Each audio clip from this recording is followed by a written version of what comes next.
गणपती बाप्पा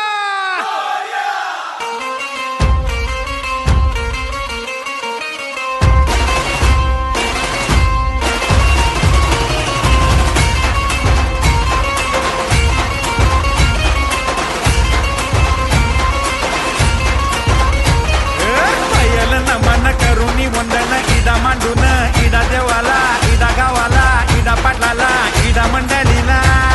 आम्ही सांगतो नमन तुम्ही ऐका हो गुणीजन